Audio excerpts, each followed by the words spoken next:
अस्सलाम वालेकुम, welcome to nursing study zone. तो आज का जो हमारा टॉपिक है एबीजीज यानी कि आर्टेरियल ब्लड गैस है। ठीक है, आर्टरीज़ को हम कैसे मेजर करना होता है, कैसे हम आर्टरीज़ में से जो एबीजीज लेते हैं उसकी मेजर करते हैं कि कैसे, मतलब ये एबीजीज में कुछ डिसऑर्डर्स होते हैं उसको देखते हैं। तो वो सारा हम इस वीडियो में इंशाल्लाह जानने की कोशिश करेंगे।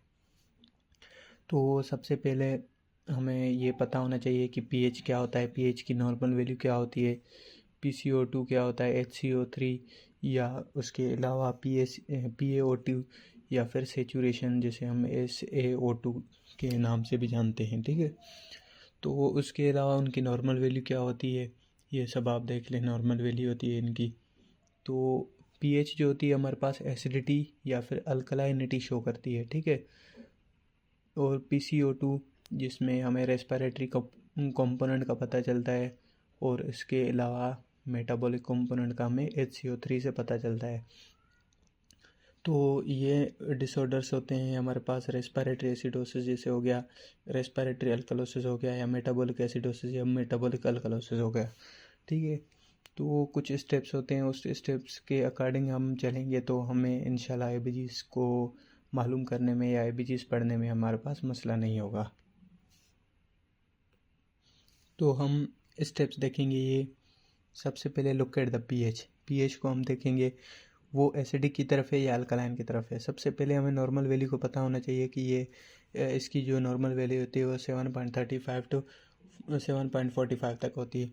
अब 7.35 से बिलो है तो वो क्या है, एसिडिक की तरफ है, और उसके अलावा 7.45 से अबोव है तो ये अल्कलाइन की तरफ है।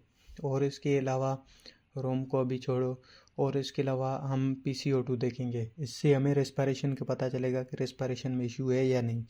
ठीक है, इसमें अगर ये नॉर्मल लेवल होती है जैसे कि हमारे पास 35 टू 45 mmHg, तो इससे हाई है, इससे अबव है या इससे लेस है, तो इससे हमें डिजीज़ का पता चलेगा कि ये रेस्पिरेटरी रिलेटेड है भी, जिसमें प्रॉब्लम आ रही है।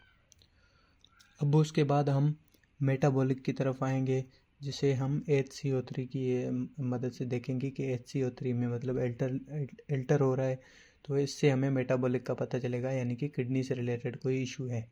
ठीक है, पहले क्या करेंगे, match the component with pH. PH के साथ हम कंपोनेंट के चेक करेंगे, और लास्ट में हम कंपनसेशन भी चेक करेंगे। कंपनसेशन भी आपको मैं समझाऊंगा आगे आगे चल के। तो ये हमारे पास इजी फार्मूला है। पीएच क्या करता है, पीएच डिसाइड करता है एसिडोसिस है या अल्कलोसिस है। ठीक है, CO2 डिसाइड करता है, PCO2 डिसाइड करता है कि हमारे पास रेस्पिरेटरी से रिलेटेड कोई इशू है। जैसे कि मैंने आपको बताया HCO3 जो होता है वो डिसाइड करता है मेटाबॉलिक से। ठीक है, अदर सिस्टम जो होती है वो कंपनसेशन का होता है, जो कि कंपनसेशन का बताती है। तो ये एक ट्रिक के कंपनसेशन की, ये 3 तरीके के हमारे पास कंपनसेशंस होते हैं। एक होता है अनकम्पनसेटेड, पार्शली कंपनसेटेड, और इसके अलावा फुली कंपनसेटेड। अब ये चीज़ याद रखना कि ये जो हमारे पास अनकम्पनसेटेड होता है, अनकम्पनसेटेड में क्या होता है, पीएच तो एब नॉर्मल होगी ही होगी, लेकिन CO2 या HCO3 में से एक चीज़ एब नॉर्मल होगी और एक चीज़ नॉर्मल होगी। ठीक है, पार्शली कंपनसेटेड में क्या होगा कि ये तीनों चीज़ें हमारे पास एब नॉर्मल होगी, जैसे पीएच, PCO2 या फिर HCO3। ठीक है, फुल्ली कंपनसेटेड में क्या होता है हमारे पास, फुल्ली कंपनसेटेड में ये होता है कि पीएच जो है वो नॉर्मल रहती है, पीएच नॉर्मल रहती है, उसके उसके अलावा PCO2 या HCO3 जो हैं वो दोनों जो है एबनॉर्मल रहेंगी। अब ये सारा वीडियो देखने के बाद मैंने एक एग्जांपल दी है।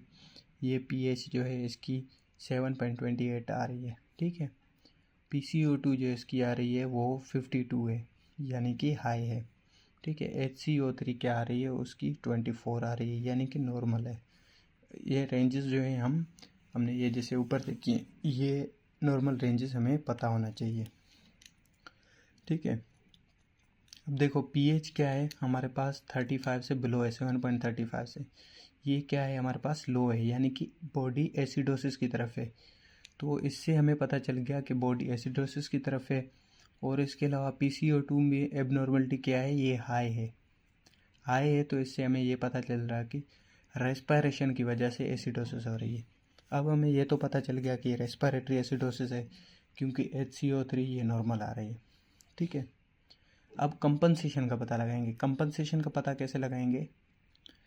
कंपनसेशन का हम पता ऐसे लगाएंगे कि भाई यहाँ पे क्या है, एक चीज़ pH हमारे पास एबनॉर्मल है, दूसरी चीज़ क्या है, इन दोनों में से एक, यानी कि PCO2 या फिर HCO3 में से एक चीज़ एबनॉर्मल है। तो हम यहाँ पे देखेंगे pH यहाँ पे एबनॉर्मल है, ये दोनों में से कोई एक चीज़ एबनॉर्मल होगी तो ये हमारे पास अनकम्पनसेटेड होगा। बाकी तीनों एबनॉर्मल हो तो वो पार्शली है। फुली के लिए हमारे पास pH जो है वो नॉर्मल होना चाहिए। अब यहाँ पे pH नॉर्मल नहीं है, तीनों एबनॉर्मल नहीं है, और अनकम्पनसेटेड में हम अगर देखेंगे तो pH हमारे पास क्या है, pH हमारे पास मतलब कि एबनॉर्मल है।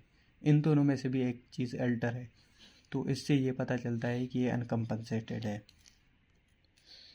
अब जो ये एग्जाम्पल नंबर 2 है वो आप मुझे कमेंट्स में बताएंगे कि इसको कैसे सॉल्व करें। ये सारा वीडियो देख के अपने पास नोट्स कर लें, या फिर ऐसी मज़ीद इंटरेस्टिंग वीडियोस देखने के लिए मेरे पेज को लाइक कर दें, नर्सिंग स्टडी जोन को, एंड इस वीडियो को लाइक एंड सब्सक्राइब कर दें। Thank you.